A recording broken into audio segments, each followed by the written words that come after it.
வணக்கம். அமரர் கல்கி அவர்களின் சிவகாமியின் சபதம் பாகம் 4 சிதைந்த கனவு அத்தியாயம் 25. மகேந்திரர் சொன்னார். சிவகாமி விம்மி ஓய்வதற்கு சிறிது நேரம் கொடுத்துவிட்டு குண்டோதரன், தாயே, தென் தமிழ்நாட்டில் ஆக்க பொறுத்தவருக்கு ஆற பொறுக்கவில்லையா என்று ஒரு பழமொழி உண்டு. தாங்களும் ஒருவேளை கேள்விப்பட்டிருப்பீர்கள். இத்தனை நாள் பொறுத்திருந்தவர்கள் காரிய சித்தியடைய போகும் சமயத்தில் பொறுமை இழக்கலாமா என்றான். குண்டோதரா, எனக்கா நீ பொறுமை உபதேசம் செய்கிறாய்? 9 வருஷ காலம் பகைவர்களின் நகரில் நிற்கதியாய் நிராதரவாய் உயிரை வைத்துக் கொண்டிருந்தவளுக்கா பொறுமை உபதேசிக்கிறாய் என்று சிவகாமி தாங்காத மனக்கொதிப்புடன் கேட்டாள். தாயே, தங்களுக்கு பொறுமையை உபதேசிக்கவில்லை, என்னுடைய சக்தியின்மையைத்தான் அவ்விதம் வெளியிட்டேன். ராமாயண கதையில் இன்னொரு கட்டத்தை தங்களுக்கு ஞாபகப்படுத்த விரும்புகிறேன்.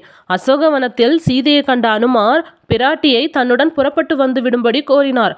ராமனிடம் பத்திரமாய் கொண்டு போய் சேர்த்து விடுவதாக சொன்னார். ஆனால் சீதாதேவி அனுமாருடன் வருவதற்கு மறுத்துவிட்டார் என்றான் குண்டோதரன். குண்டோதரா, சீதாதேவியின் உபமானத்தை எதற்காக சொல்லுகிறாய்? நான் சீதாதேவி அல்ல, மிதிலையை ஆண்ட ஜனக மகாராஜாவின் புத்திரியும் அல்ல, ஏழை சிற்பியின் மகள். அம்மா, நானும் அனுமார் அல்ல. உருவத்திலே ஏதோ அந்த ராமதூதனை ஒத்திருக்கிறேன். ஆனால் அவருடைய சக்தியிலே லட்சத்தில் ஒரு பங்கு கூட எனக்கு கிடையாது. இந்த வாதாபி நகரத்தை தனியாக கொளுத்தி எரித்துவிட்டு தங்களை அழைத்து போகும் சக்தி எனக்கு இல்லையே, என் செய்வேன்? மறுபடியும் என் பாழும் சபதத்தை குறிப்பிடுகிறாய். அதைத்தான் நான் கைவிட்டு விட்டேன் என்று சொன்னேனே. என்னை உன்னோடு அழைத்து போகும்படி தானே சொல்லுகிறேன். அம்மா, இந்த வீட்டில் இதே இடத்தில் நின்று மாமல்லர் தம்முடன் வந்துவிடும்படி தங்களை வருந்தி வருந்தி அழைத்தார். தாங்கள் பிடிவாதமாய் மறுத்துவிட்டீர்கள்.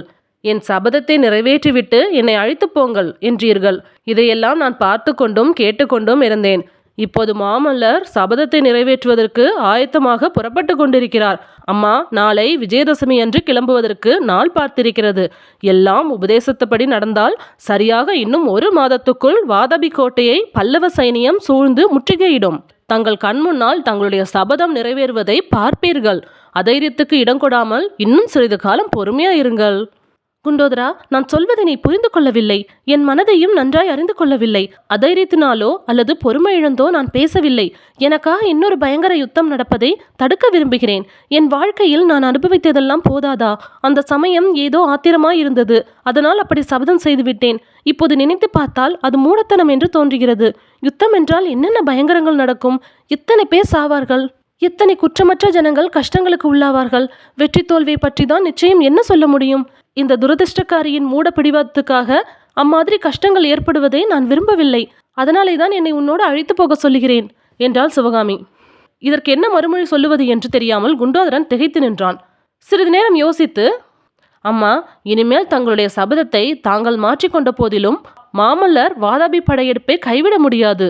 மகேந்திர பல்லவர் மரண தருவாயில் மாமல்லருக்கு இட்ட கட்டளையை அவர் நிறைவேற்றியே தீருவார் என்றதும் சிவகாமி, மகேந்திரர் என்ன கட்டளையிட்டார் என்றாள். ஆயின சிற்பியின் மகள் செய்த சபதத்தை எப்படியாவது நிறைவேற்றியே தீர வேண்டும் என்று கட்டளையிட்டார். வாதாபியை சுட்டு எரித்து சிவகாமி அம்மையை கொண்டு வந்தால்தான் பல்லவ குலத்துக்கு நேர்ந்த அவமானம் தீரும் என்று வற்புறுத்தி கூறினார். அதற்காக இடைவிடாத பிரயத்தனம் செய்யும்படி மாமல்லரையும் மந்திரிமார்களையும் கேட்டுக்கொண்டார் என்று குண்டோதரன் கூறியதும், சக்கரவர்த்திக்கு என் பேரில் அவ்வளவு கருணை இருந்ததா?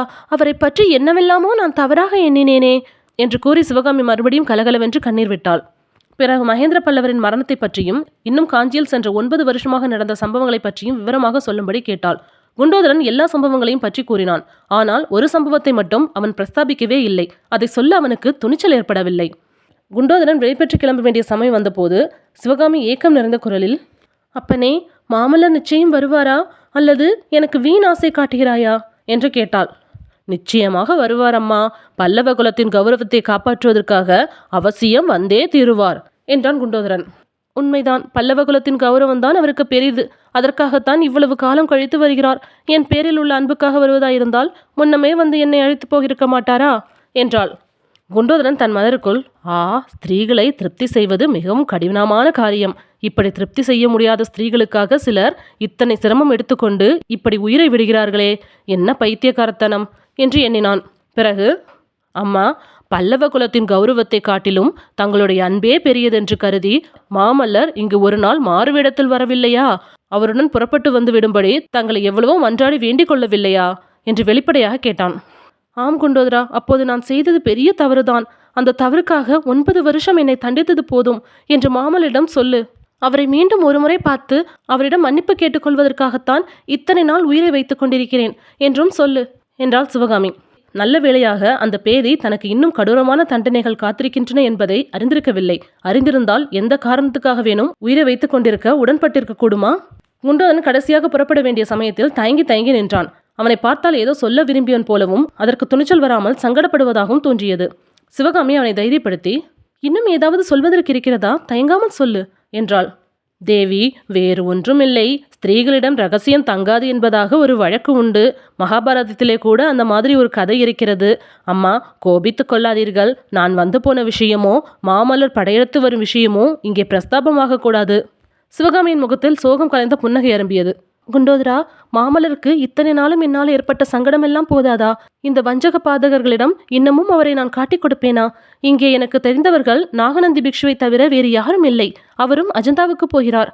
ஆகையால் நீ கவலையில்லாமல் திரும்பி செல் என்றாள் சிவகாமி. பிறகு, குண்டோதரா, நீ உன்னை அனுமார் என்று சொல்லிக் கொண்டாய். அந்த பெயருக்கு தகுதியாக நடந்து கொள். மாமல்லரை விட்டு ஒரு க்ஷணமும் பிரியாமல் இருந்து அவரை காப்பாற்று. இந்த பாவிகள் நெஞ்சிலே விஷம் உள்ளவர்கள். விஷம் தோய்ந்த கத்தி எறிந்து கொள்கிறவர்கள். ஐயோ, என்னுடைய மூட பிடிவாதத்தினால் அவருக்கு மறுபடியும் ஆபத்து வர வேண்டுமா என்றாள் சிவகாமி. சிவகாமி ஏன் யுத்தத்தை விரும்பவில்லை என்பது அப்போதுதான் குண்டோதரனுக்கு தெளிவாயிற்று. மாமல்லருக்கும் போர்க்களத்தில் ஏதாவது அபாயம் வரப்போகிறதோ என்று அவள் கவலைப்பட்டதுதான் காரணம் என்று தெரிந்து கொண்டான். சிவகாமி தேவியிடம் அவனுடைய பக்தியும் அபிமானமும் முன்னைவிட பன்மடங்கு அதிகமாக வளர்ந்தன. ஹை ஃப்ரெண்ட்ஸ், உங்களுக்கு இந்த கதை பிடிச்சா லைக் பண்ணுங்கள், ஷேர் பண்ணுங்கள், மறக்காமல் சப்ஸ்கிரைப் பண்ணுங்கள். தேங்க்யூ.